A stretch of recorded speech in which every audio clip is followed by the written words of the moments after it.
My best friend abandoned her baby with me, now she's back to take her for a trust fund inheritance after her mother-in-law's death. We were freshmen at State University in 2013, which is when I first met Penelope, 29F. Our first encounter occurred when she wanted to borrow my notes after missing class due to the flu. We were both majoring in computer science. Following that, we began attending lectures together and eventually found ourselves in the same study group. We had a close-knit group of friends during our first 2 years of college. 6 of us would get together every Friday to study in the campus coffee shop before going to the neighborhood pizza place for dinner. Because Penelope and I were both only kids from middle-class households attempting to succeed in the computer industry, we grew particularly close. Both of us found employment in the same city after graduating in 2017. She found a job at a startup about 20 minutes away, and I worked at a software business downtown. We maintained frequent communication, getting together for lunch on Wednesdays and spending weekends with other local college pals. Penelope began dating Mike, a sales representative for her employer, around the end of 2019. I never really liked him. Even if he first appeared fine. He would frequently arrive late to group gatherings or abruptly cancel plans with Penelope. He ended their relationship by text message after roughly 6 months of dating. Penelope called me in tears 2 weeks after the separation to tell me she was expecting a child. Mike quickly blocked her number and moved to his company's office in a different state after she told him. It was very apparent that he had no interest in the infant. Penelope had my support during her pregnancy. I became her primary support system because her parents resided in Florida and could only visit periodically. I assisted her in shopping for baby goods, attended all of her doctor's appointments, and even watched YouTube videos to learn how to assemble a cot. The birth date of Emily was March 15, 2021. Due to inclement weather, Penelope's parents' travel was delayed, so I was in the birth room. I saw how difficult it was for Penelope to connect with Emily during those initial days in the hospital. Penelope was aloof despite the nurses' attempts to assist her with nursing and basic baby care. I began visiting Penelope's apartment every day after work when they returned home. I would prepare dinner, assist Emily, and frequently remain until 11 o'clock or later. I would take Emily for a little while on the weekends so Penelope could get some rest or sleep. With a crib, changing table, and more baby items than I ever imagined having, my apartment turned into a second nursery. When Emily was about 6 months old, the issues began to worsen. Penelope would phone me in the middle of the night to tell me that Emily's crying was too much for her to handle. Occasionally, when I got there, Emily would be crying in her crib and Penelope would be sitting on the couch.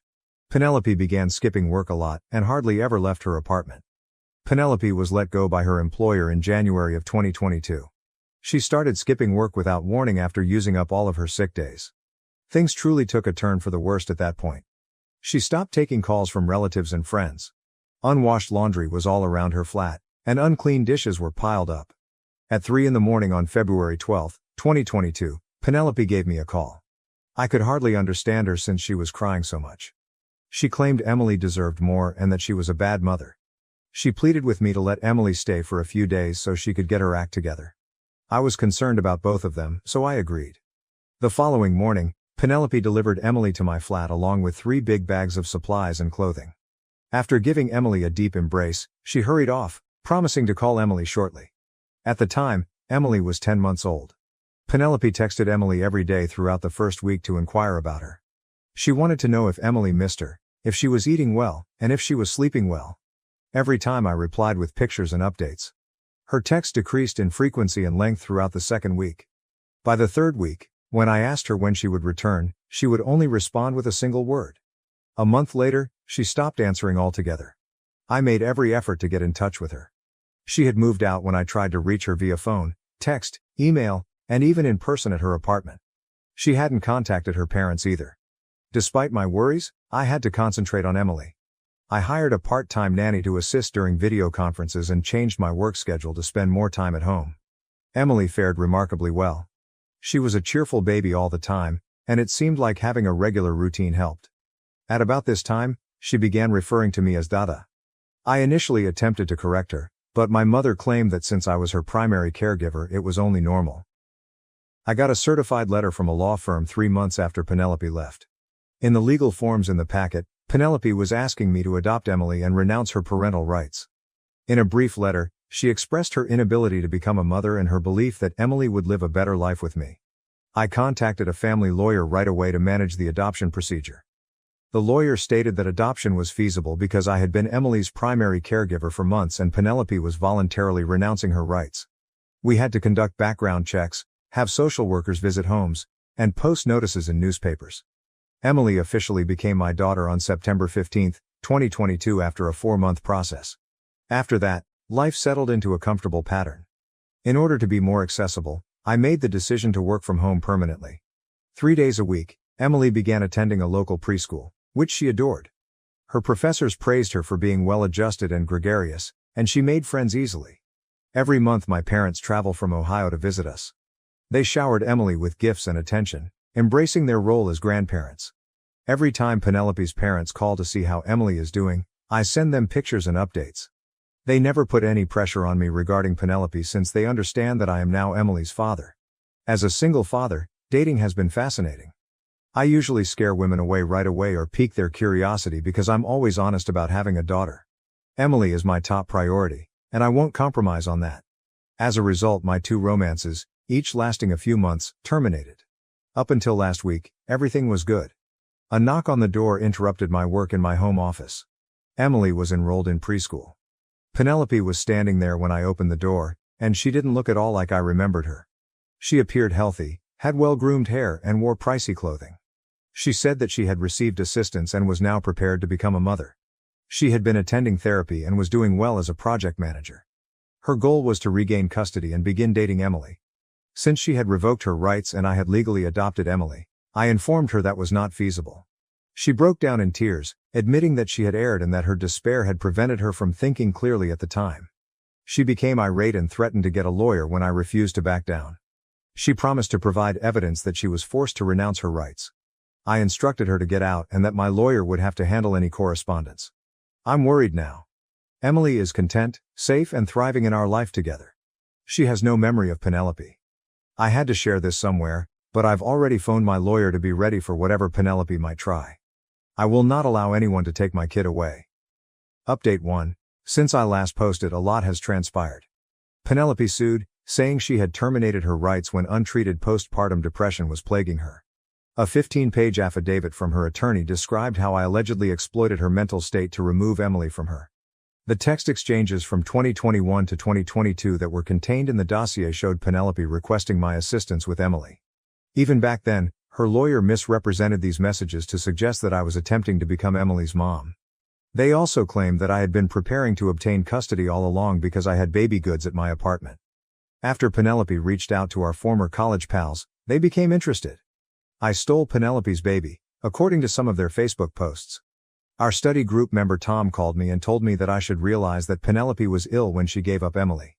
After I declined to talk about letting Penelope see Emily, Lisa, another college acquaintance, blocked me on all social media. However, not everyone took Penelope's side. In a lengthy Facebook post, my friend Mark, who had frequently assisted me with Emily, described how Penelope had utterly abandoned Emily and disregarded all of my attempts to get in touch with her. He provided screenshots of our attempts to contact her that went unanswered. Emily's preschool has been in a tense situation.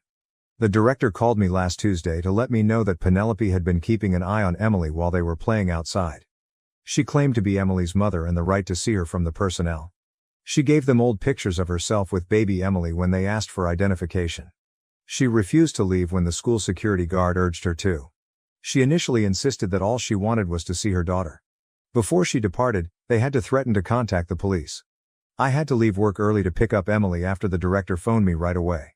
The following day, I was at the school for 3 hours, updating all of Emily's documents. I provided them with copies of the court orders proving my sole custody and the adoption documents. I made it plain that no one else could pick Emily up, but I did add my parents to the pickup list.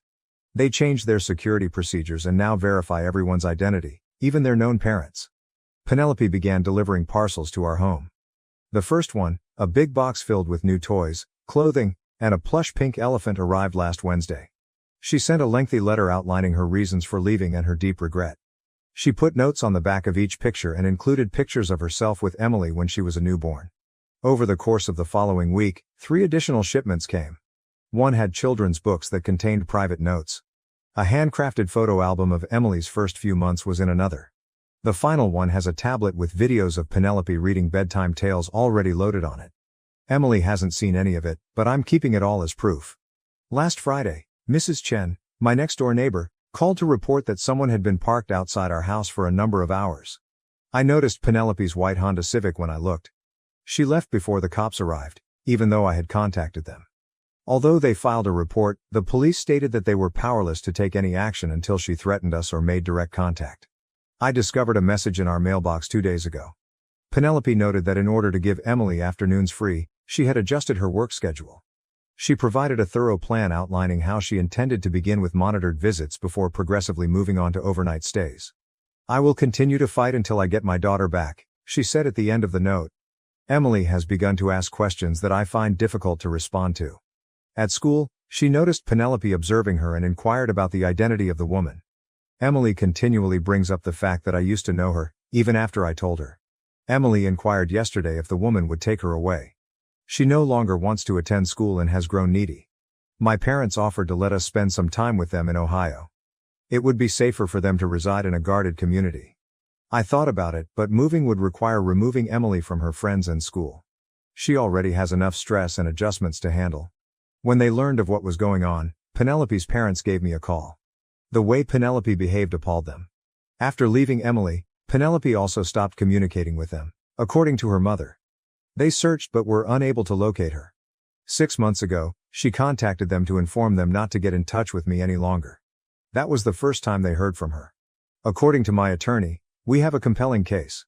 The adoption was completed correctly, including all necessary waiting periods and notices.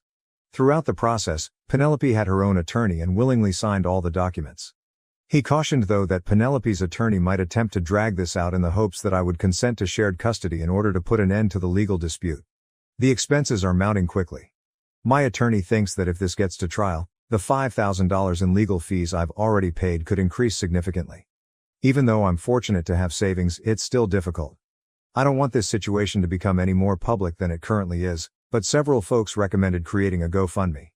I'm recording everything for the time being, including every shipment, every school appearance, and every unwelcome contact.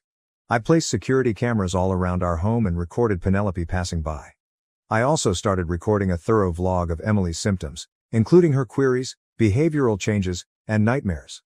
Observing Emily's fear and confusion is the most difficult aspect.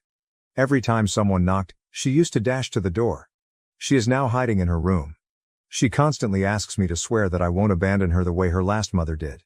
I had no idea that she was aware that Penelope was her other mother. She must have heard something in school, I suppose. I want this to stop, yet I refuse to comply with Penelope's demands. Emily is my daughter, and she has known me for the majority of her life as her only father.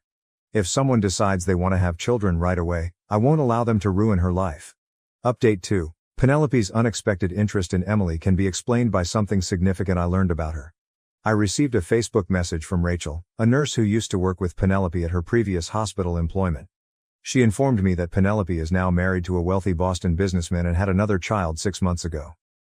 I received screenshots of Penelope's picture-perfect life from Rachel's private social media sites.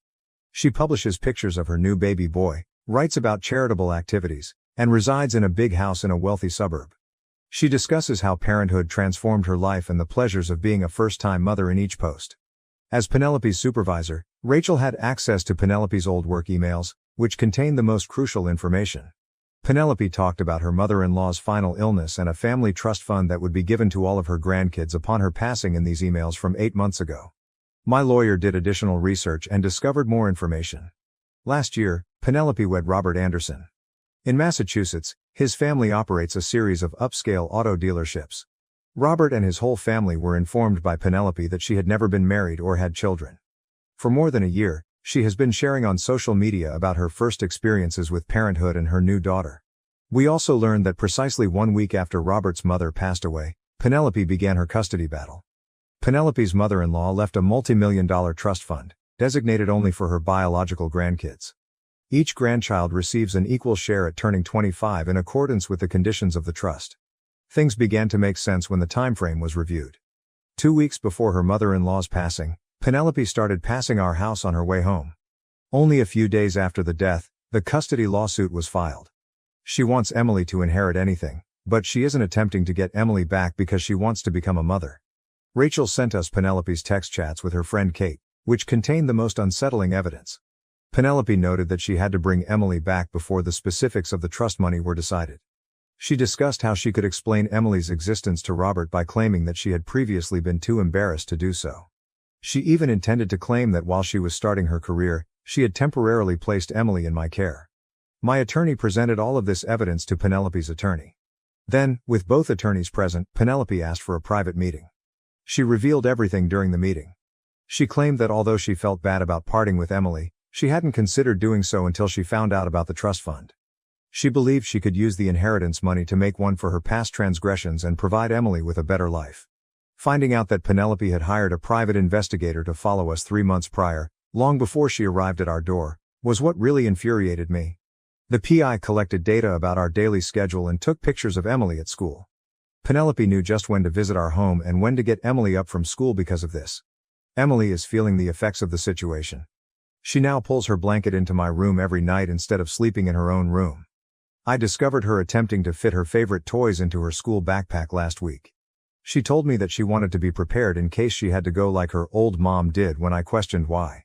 At school, she overheard children discussing how the woman observing them was someone's mother who had left. I concluded that Emily needed expert assistance to handle this circumstance. I discovered a child psychologist who focuses on custody and adoption matters. So far, we've had 2 sessions. According to the psychologist, Emily is exhibiting symptoms of anxiousness, but she believes that with steady support and stability, she will be all right. Through all of this, Penelope's parents have been unexpectedly supportive. All of Penelope's emails and communications throughout the years, including ones in which she expressly stated that she would never want to see Emily again, were forwarded to me. They also gave a statement explaining how, after leaving Emily, Penelope stopped communicating with them and refused their assistance. Next month is the scheduled court date. With all of the fresh information on Penelope's actual intentions, my lawyer is really optimistic about our case. In order to prevent Penelope from seeing Emily or me, he is submitting a motion for a permanent restraining order. My parents helped me pay for the more than $12,000 in legal bills I've incurred over the past month. They stated that rather than risk losing their granddaughter, they would choose to spend their retirement funds now. I don't know if I could have fought this war alone, therefore I'm thankful for their support. Update 3. Last Monday, the legal case came to a close. When all of the court records and evidence were provided to Robert anonymously, Penelope's scheme fell apart. He attended the last hearing and discovered the whole truth about Penelope's history and current behavior. The judge examined all of the evidence for 4 hours. The text messages revealing Penelope's scheme to claim the trust fund funds piqued her curiosity the most. In addition, Penelope's hired private investigator testified that she had paid him to follow us months before she even tried to get in touch with Emily. During his testimony, Robert described how Penelope had deceived him and his family for 2 years. He disclosed that, on the grounds that she wants to adopt underprivileged children in the future, Penelope had pushed him to amend the terms of his mother's trust fund to include adopted children.